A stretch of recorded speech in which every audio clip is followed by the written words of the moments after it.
മറ്റുള്ളവർക്ക് വിവരിക്കാൻ കഴിയാത്ത ഒരു അത്ഭുതമായി നിങ്ങളുടെ ജീവിതം മാറും. നിങ്ങൾ ദൈവത്തെ നിങ്ങളുടെ ഉറപ്പുള്ള കോട്ടയാക്കി മാറ്റിയാൽ. നമ്മുടെ ജീവിതത്തിൽ വലിയ തകർച്ചകളോ പ്രതിസന്ധികളോ ഉണ്ടാകുമ്പോൾ ലോകം കരുതും ഇനി അവർക്ക് ഒരു തിരിച്ചുപോക്കില്ല എന്ന്. എന്നാൽ നമ്മുടെ സങ്കേതം ദൈവമാണെങ്കിൽ ആ ചാരത്തിൽ നിന്ന് വലിയൊരു അത്ഭുതമായി നമ്മൾ ഉയർത്താൻ ദൈവത്തിന് സാധിക്കും.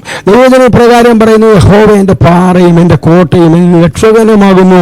എൻ്റെ ദൈവം, ഞാൻ ശരണം പ്രാപിക്കുന്ന എൻ്റെ പാറയും എൻ്റെ പരിചയും എൻ്റെ രക്ഷയുടെ കൊമ്പും എൻ്റെ ഗോപുരവുമാകുന്നു. സങ്കീർത്തനങ്ങൾ 18:2.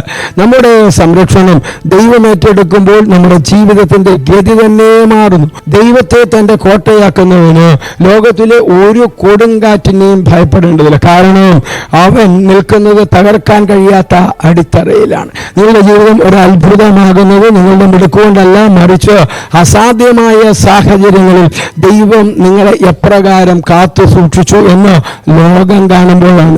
നമ്മുടെ ബുദ്ധിക്കോ ലോകത്തിന്റെ കണക്കൂട്ടലുകൾക്കോ വിശദീകരിക്കാൻ കഴിയാത്ത വിധം ദൈവം നമ്മെ അനുഗ്രഹിക്കുന്നത് നാം കർത്താവിൽ പൂർണ്ണമായും ആശ്രയിക്കുമ്പോഴാണ്. എൻ്റെ ഉപദേശം ഇതാണ്: മനുഷ്യരിലോ ഭൗതിക വസ്തുക്കളിലോ നിങ്ങളുടെ സുരക്ഷിതത്വം കണ്ടെത്താൻ ശ്രമിക്കരുത്. പകരം ഓരോ ശ്വാസത്തിലും ദൈവത്തെ നിങ്ങൾ ഉറപ്പുള്ള കോട്ടയാക്കുക. പരാജയപ്പെടും എന്ന് ലോകം കരുതിയെടുത്തു നിന്ന് ദൈവം നിങ്ങളെ ലോകത്തിനു മുൻപിൽ വിവരിക്കാനാവാത്ത ഒരു അത്ഭുതമാക്കി ഉയർത്തും. ക്രിസ്തുയേശുവിലൂടെ നിത്യതയ്ക്കാവുന്ന ഒരു നല്ല ദിവസം ആശംസിക്കുന്നു.